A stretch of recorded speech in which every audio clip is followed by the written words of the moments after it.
On this episode of Locked On Angels, it's Fanmail Friday, and everybody wanted to talk about Johnny Washington, and so we're going to do that. Why does he need to go? Why we believe it's the right decision, and so much more. It's time to get locked on with Mike and John, and this is Locked On Angels.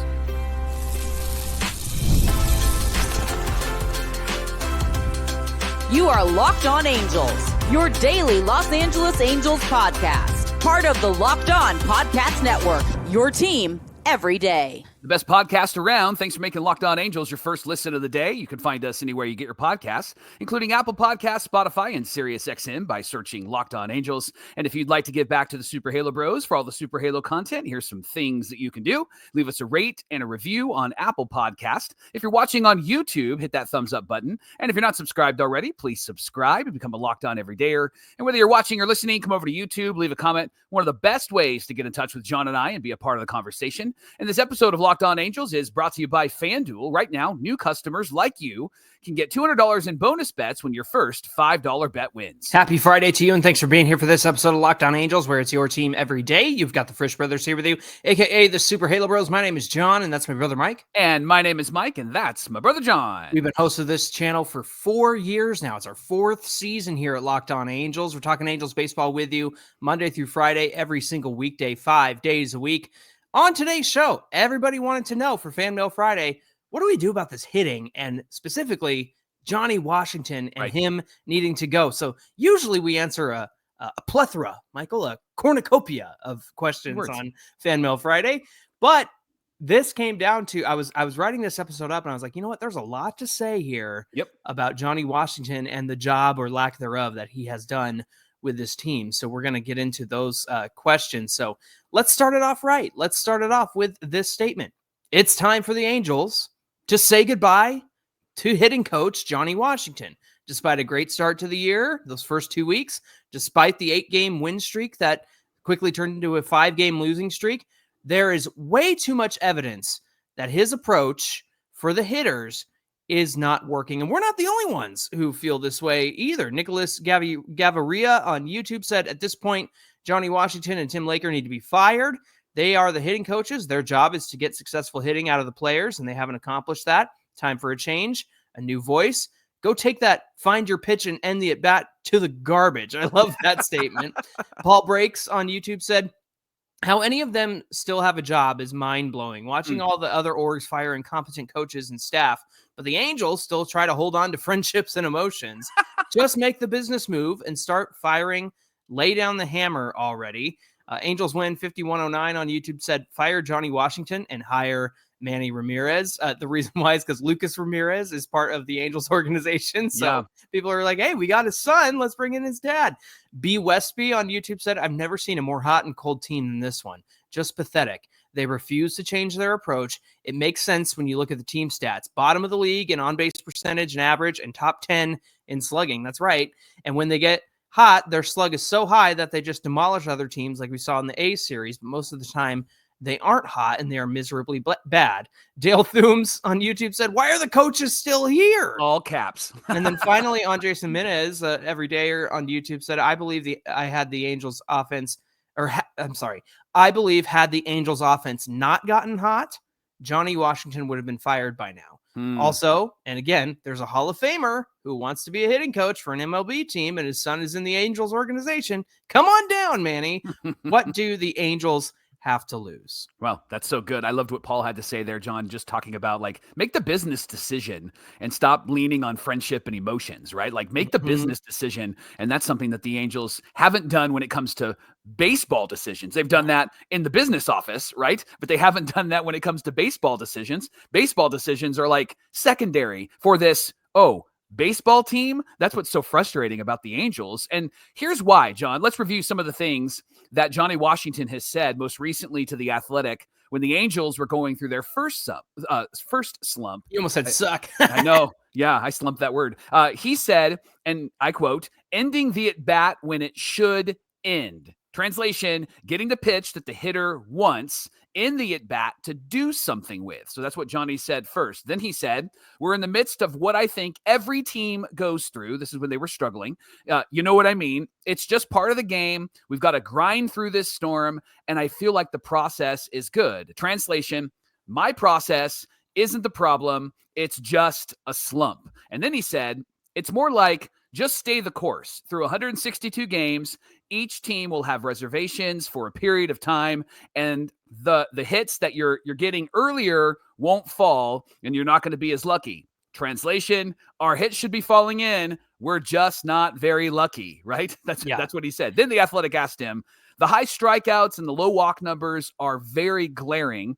Are you seeing anything in the at-bats that are making those outcomes so consistent? Johnny Washington responded with, from a bird's eye view, no. Like I said, the biggest thing is ending the at-bat when we want to end the at-bat and continue to swing at good pitches. Guys took some pitches that they were looking back in hindsight, they probably feel like they should have swung at those pitches, the best pitch in that at bat to swing at. Translation, I'm not going to address your point about the high strikeouts and the low walks, Johnny. So, Johnny, why don't you boil this down for everyone, what Johnny has said in a couple of points? Yeah, here's what he's basically saying. This is a swing first team. They're seeking one pitch, Mike, in the at bat to do something with. They're not trying to walk. They're hunting for a specific pitch. He thinks his process is a good one, and he thinks that they just need to stay the course and keep up with the plan. Even in answering these questions, these are the things that are basically being said here, right? Yeah. He's basically just kind of, it feels like he's the press secretary for the government, right? For the president, right? And he's got the talking points that he needs to address, and he's waiting for those questions to be fired at him, and he'll just flip in his little booklet to find the answer for it and then give the padded answer, the attacking answer, the you're dumb answer, the you don't understand the whole context answer, right? That's kind of what it felt like when he gave these answers to the Athletic. And truthfully, all of these answers might, like at 50,000 feet, might sound great, but that's been the biggest problem, I think, with Johnny Washington is everything is a bird's eye view. I mean, he said that, right? 50,000 feet, bird's eye view. And he said, this is what everybody needs to do. I get having a vision. I get having a philosophy, but the thing that we've pounded on and we've talked about often on Locked On Angels, and everydayers, you know this, is that there doesn't seem to be a unique perspective or a unique approach for each of these hitters. Right. One thing that you and I discussed was Brett Boone getting hired by the Texas Rangers, right? And one of the things that he talked about was a unique perspective. I want to get to know these guys, and then I want to figure out how to help them find their personal approach. Now, that doesn't mean that there's not going to be a philosophy and a vision for the Texas Rangers as they go up to the plate. But there is going to be like, hey, you know what, Corey Seager, you should swing at that first pitch because they always give you the fastball, right? And then Simeon, when you go up there, I need you to take a couple of pitches because they're not going to throw you anything good. That's what the analytics say. And you're really good at getting your pitch, right? Like that's a basic example of what helping these specific hitters have a specific approach would actually sound like. It's funny too, because I don't know if you've noticed, the Rangers offense has been terrible over the last few weeks. And this is even after hiring Brett Boone and getting rid of crap, I can't remember his name off the top of my head. But all that to say, it's going to take some time to develop some sort of strategy and some sort of plan individually to work with these hitters and get them right. And it's not a bad idea to have a philosophy that, you want to, like the idea of, hey, finding that pitch that you can do something with. I don't think that that's the worst thing in the world. No, not at all. The problem is it doesn't allow for any adjustments. We're going to get into that conversation too, but it doesn't allow for any nuance. It doesn't allow for these hitters to make the adjustments that they need to make at the plate when they don't get that pitch. It doesn't go their way. And I think a big problem with this approach is that they're expecting the pitches to go their way all the time. Yeah. And it's very clear that this team is subscribing to what Johnny Washington wants them to do. In fact, we've got the evidence for that, and we're going to get into that conversation right up next. But thanks for making Locked On Angels your first listen of the day. Coming up, Johnny Washington makes this team worse. And we're going to tell you why, and we'll give you the evidence of that as I mentioned, and we'll get into that conversation coming right up.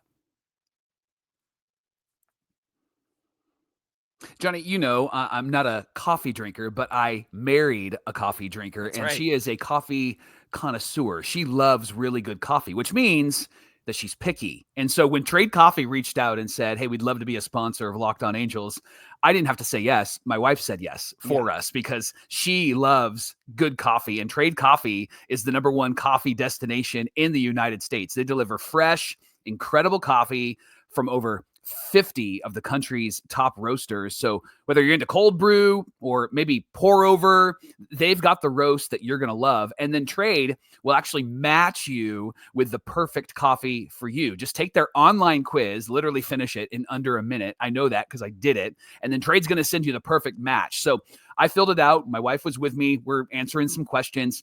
She's answering the questions. I'm just clicking the buttons, right? And we got matched with Klatch Coffee House espresso. And then I got my wife an espresso machine for her birthday. John, good man. It's been phenomenal. Like I have a happy wife here, and we already have a happy life, but it's even more happy now. So Tiff had some espresso this morning, and I asked her, hey, is it good? And she gave me that look. Didn't even have to say the word. She just gave me the look that it wasn't just good. It was perfect. And that's what Trade Coffee is going to do. They're going to connect you to the perfect coffee. Coffee was fresh, smelled amazing. I don't like coffee, but I love the smell. Right. It reminds me of Grandpa Gus. He would always have his coffee in the morning. And so much better than any coffee around our city, by the way. And so right now, Trade is exclusively offering our customers 50% off your 1-month trial. Just go to drinktrade.com/LockedOnMLB. Again, drinktrade.com/LockedOnMLB.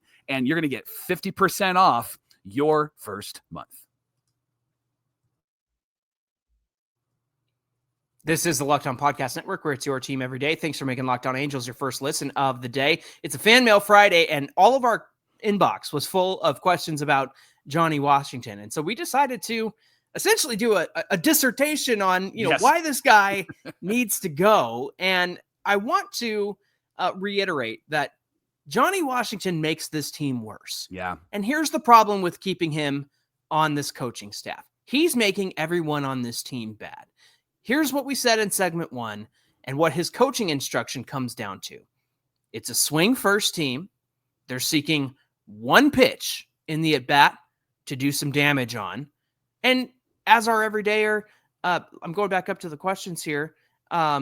B. Westby said they're top 10 in slug. Yeah, because they're doing it every now and then. They're getting the pitch to do damage on, and slugging well, but you're not always going to get that. And that's the issue. Mike, they're not trying to walk. They're hunting for a specific pitch. He thinks his process is a good one, and he thinks that they need to stay the course and keep up with the plan. Here's the problem with all of that. The Angels have the second lowest team walk rate in the league at 6.8%. Good grief. They have the highest strikeout rate in the league with 27.1%.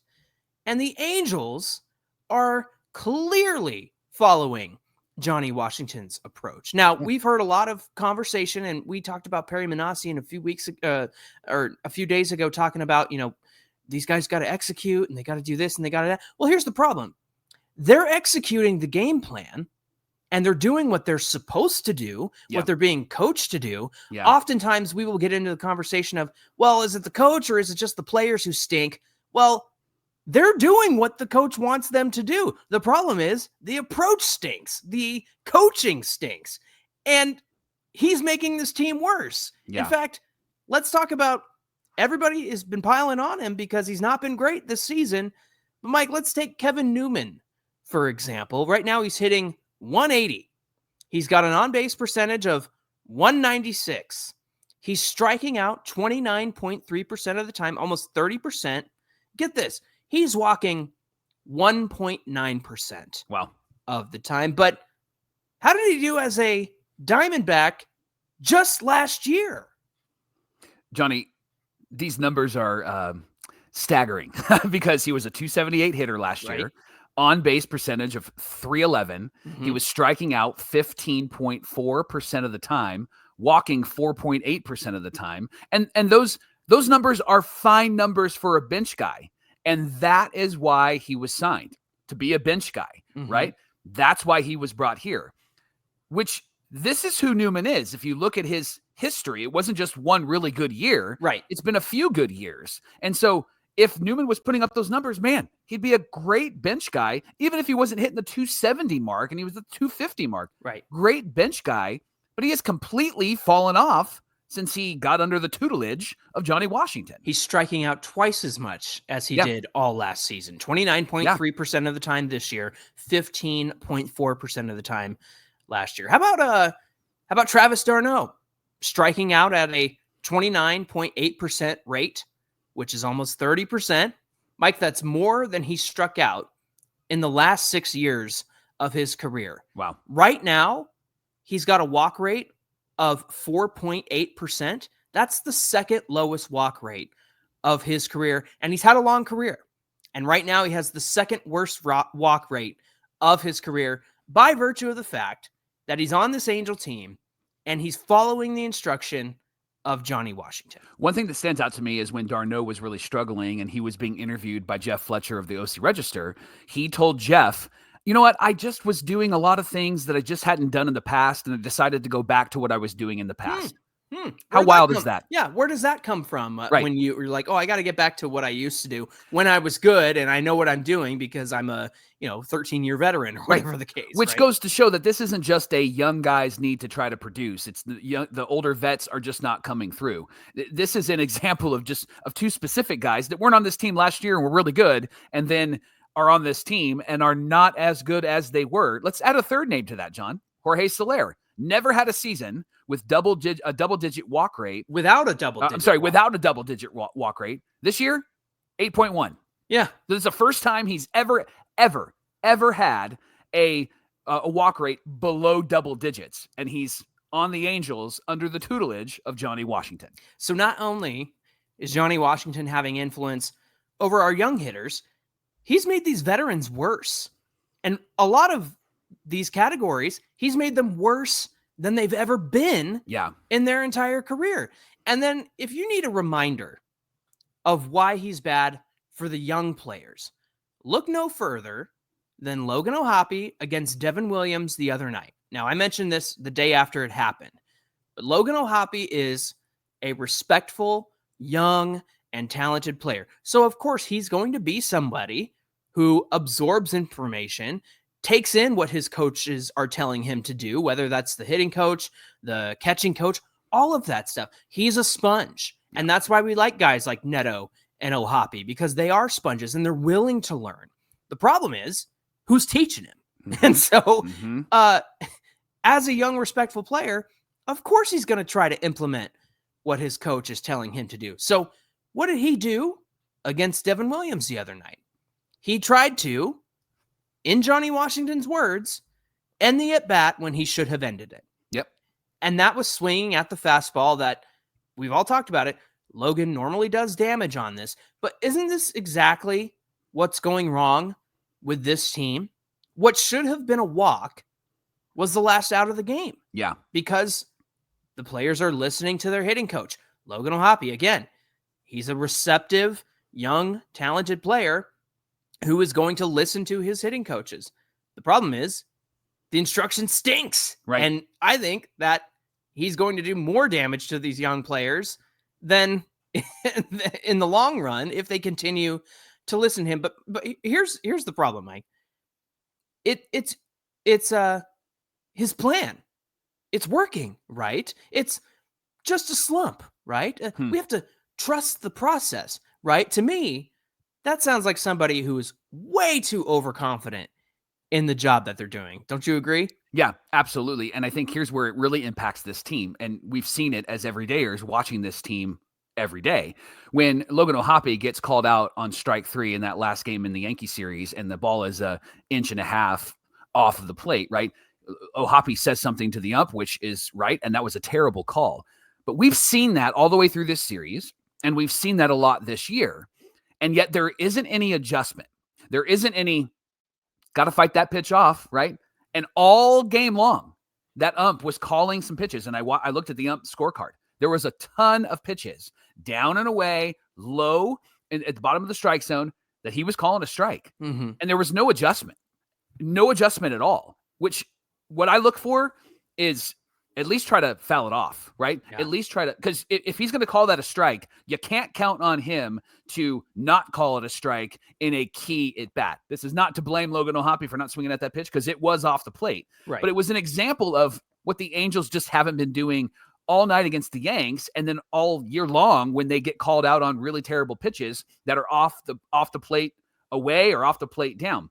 They are not fighting those pitches off, and a lot of it has to do with they are so stuck in this strategy that there's no adjustments, there's no choking up, there's no slapping the ball, there's none of that. And even Barry freaking Bonds, steroids and all, right? He would choke up on his bat to make contact on a pitch that maybe was a little bit off the plate. And that's the thing that you just don't see with these halos. Anything close, like in that inning, John, Taylor Ward took a pitch that was low and away, but it caught the bottom end of the strike zone. And he looked at it, didn't even try to fight it off. 0-2 pitch, anything close. I'm not a baseball player, and I know that you do not watch it. Right. You swing the bat to try to make contact, to at least foul it off, right? To at least just flick your wrist, make contact, see what happens. And that's the other thing. And this is what really frustrates me about this approach, is that they're always talking about like how hard they hit it. And that is necessary. Barreling rate, hard hit contact, that's a good sign, right? For a good hitter. But then you watch what the Pirates did and the Twins did to this team. The Marlins. They just found the open spots, and they did it in a way that adjusted how they were approaching the pitcher on the mound. They were just slapping the ball, finding holes. They were doing what was necessary to get on base. And the Angels just have no adjustment there. And a lot of that has to do with the players. I 100% agree. But it goes back to what's been pounded in their head. And now all of a sudden they're just focused on that. And so if they're trusting the process and they just have to do what it is that they've been told to do, then of course they're not going to adjust. And of course they're not going to pivot when they need to pivot. And that's been the biggest frustration I've held watching this team and watching Johnny Washington coach. And it's made them more like risk averse too. They're not stealing as many bases as they had up to this point. Last year, there was a great, I think it was TJ Stats who posted how many stolen bases everybody has in the league right now. And I went back and looked at last year, and the Angels had like twice as many as they do now. Yeah. And they're not taking those chances. And a big part of that is they're not getting on base. So they're too afraid to try to steal bags. And the reason they're not getting on base is because they're not taking their walks, because they're too afraid that if they let something go by or they don't foul it off, the umpire is going to call them out. And that goes back to this approach. You're trying to find one pitch to do something with, and it just doesn't work. And it's really frustrating. And again, he's made these young guys worse. He's made these veterans worse, and there's just so much evidence to show and demonstrate that he doesn't need to be on this team anymore. Get the supplies that you need from the site made for skilled trades at supplyhouse.com.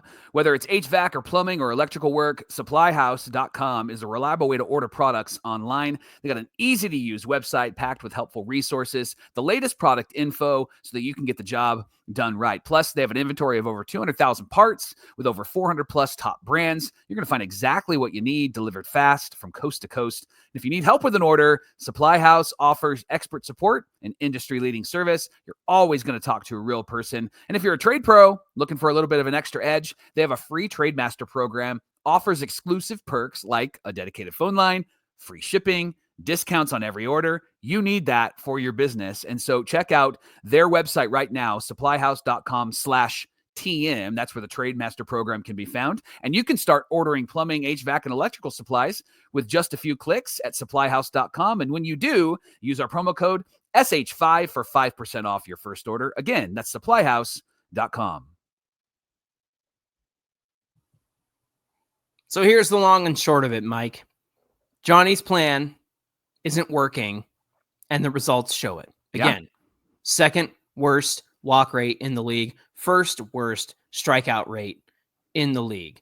And not only do the results show it, his plan removes an entire aspect of the game. This idea that you got to end the at bat when you get your pitch, that removes the entire aspect of the fact that you have an opposing pitcher with a brain and eyes and a functioning body up there. Yeah. And an opposing pitcher isn't just going to give you a pitch to end the at bat when you should end it for free. And Johnny Washington is counting on an opposing pitcher to make a mistake pitch, and not every at bat is going to have a mistake pitch. And so to have this notion that you're going up there looking for a pitch that you can do something with, that's not going to happen every single time that you go up to the plate, especially against a really good pitcher. And as we've seen, even against mediocre pitchers who aren't just going to give you a freebie when you go up to the dish, right? Yeah. And a couple of examples, Carlos Rodon just recently, right?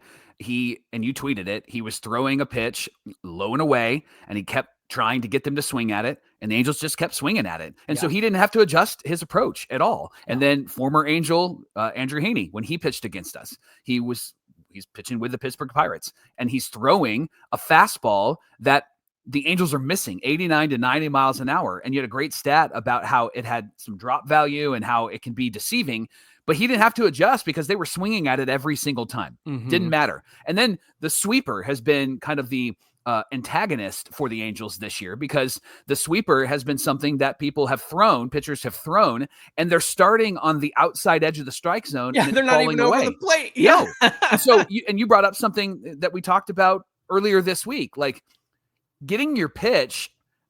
These players are not even seeing the pitch that's coming, right? And they're just immediately already choosing to swing at it, right? Which tells me that they've got this strategy stuck in their head, and that they need to approach it the way that their coach has told them to approach it. Yeah. Here's why Johnny Washington and his approach are bad for this team.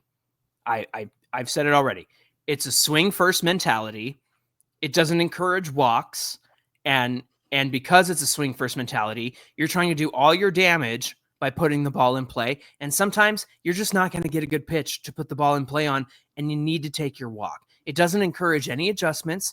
It makes the players go up there with just one outcome in mind, Mike, and that is find the pitch to end the at-bat. Mm-hmm. And doesn't it make so much sense when you watch these guys take their at-bats? Because that's exactly what they're doing up there. Yep. If you watch intently, they're going up there with one outcome in mind, trying to find a pitch that they can do something with. And when they don't get it, they either freak out or they end up swinging at something bad out of the zone, trying to do what they think is damage on a pitch that they should end the at-bat with. And so to only have that one outcome in mind and watch these hitters at the plate, it makes so much sense when you watch these guys and what they're trying to do up there. Here's what's so frustrating. Despite all this evidence, John, the Angels are just not going to do anything about it, because they don't do things about this, right? They held on to Matt Wise, and they let him be the pitching coach, and it was a job he should have never held, right? And he held it for 3 years, and you can see the damage it did to this starting rotation. And I get that he wasn't working with A+ stars, but let's just pause for a moment and see what Barry Enright has done with Kyle Hendricks and Yusei Kikuchi and Jack Kahanowitz and others, right? Jose Soriano, Tyler Anderson. These guys look so different than under the tutelage of Matt Wise. Not all of them were there with Matt Wise, but even the bullpen looks so different in the 2 years that Barry has been around since he took over for Matt Wise, right? They just look so different. And truthfully, the only recent coaching change that we've made in the offseason is when they fired Joe Maddon, right? Like that was the decision that they made. And they only ever make coaching decisions in the offseason. Like we got rid of Marcus Timms and brought in Johnny Washington, but that was because we got a new manager, right? And so it never feels like they'll make a change during the season when they so desperately need to, right? Right. And that's the biggest thing. Here's why for me this is frustrating, because the narrative that they have preached to us is that they're going to be competitive. So if you're going to be competitive, then you have to make these decisions. And I love what Paul said in our first segment. He said he's tired of friendship and emotional decisions. We need to make business decisions. If this team is going to be competitive, then you're doing everything that you need to do a la the Texas Rangers, Mhm. to make sure that your team is being competitive and doing what is necessary to coach these guys up. The problem is that we all see that this team isn't competitive. We see that it's a building year. 2026 is more of the year that we can probably go, okay, depending on what they do, probably go, okay, these young guys are ready for that third year together and build something together. But the tension is going to be, who are you going to have be their coach? Because they aren't really responding well to Johnny Washington, because if they're all good, great. But if they're not good, then everybody is not good. And that all goes back to what Johnny is preaching, what Johnny is communicating, and what the strategy Johnny is wanting this team to do when they get up to the plate. Here's the problem. We talk about 2026 could be a competitive window. But when you're under the tutelage of Johnny Washington for 2 years and you have to shake all of that off in the next year or whenever he's no longer part of this team, it's the same thing with Detmers and Sandoval and those guys. They were under Matt Wise for so long that they have never shaken off those issues that they've had. Now we're starting to see Detmers in the bullpen, and lately he's been good, but that's a lot of damage that's already been done. He might never be the guy that we thought he could be, or be a starter in the rotation. And that's because the damage has already been done. And so if we're looking for a competitive window, they've got to change the coaching at the top. They've got to change who's in charge of making the approach at the plate. And they've got to change the fact that Johnny Washington is here. He needs to be gone yesterday. Hey, thanks for making Locked On Angels your first listen of the day, and you can your second listen is going to be a good show called Locked On MLB Game Night. My brother's a part of that. They've got some really good dudes a part of that, and they, after every game, every night, are going to give you great analysis on a national scale. So you can find that show on YouTube or wherever you get your podcasts. Hey, be sure you give us a follow on Twitter at Locked On Angels and at Super Halo Bros on Twitter and Instagram. Whether you're watching or listening, come on over to YouTube, get in the comment section. We'd love to hear from you. Mike, breaking news as of this recording, it appears the Angels are going to activate Mike Trout for the Guardian series this weekend. Matthew Lugo was sent back down to AAA. Makes sense. And it looks like all indications point, and probably by the time this episode comes out, we'll have confirmation. But hey, we got the Guardians this weekend, and we might have Trout back in the lineup. What are we going to do on Monday when we get back? Well, let's talk about Trout. Let's talk about what he did, and let's talk about that Guardians team, playing that Guardians team. They took 2 out of 3 from them in Anaheim earlier this year. So maybe this could be the start of something new for the team. Doesn't that sound just like an Angels fan, by the way? Maybe this could be the start of something new. They've been better on the road than they have been at home, and so perhaps they could get something going. And we're going to recap all those games and bring you all the specific details on Monday on Locked On Angels. All right, friends, we hope you have a great weekend. Until then, my name is John, and that's my brother Mike. And my name is Mike, and that's my brother John. Thanks for being here with us, everybody, and we'll see you back here on Monday. Manny Ramirez is the hitting coach. That would be wild. I'll take it. Manny being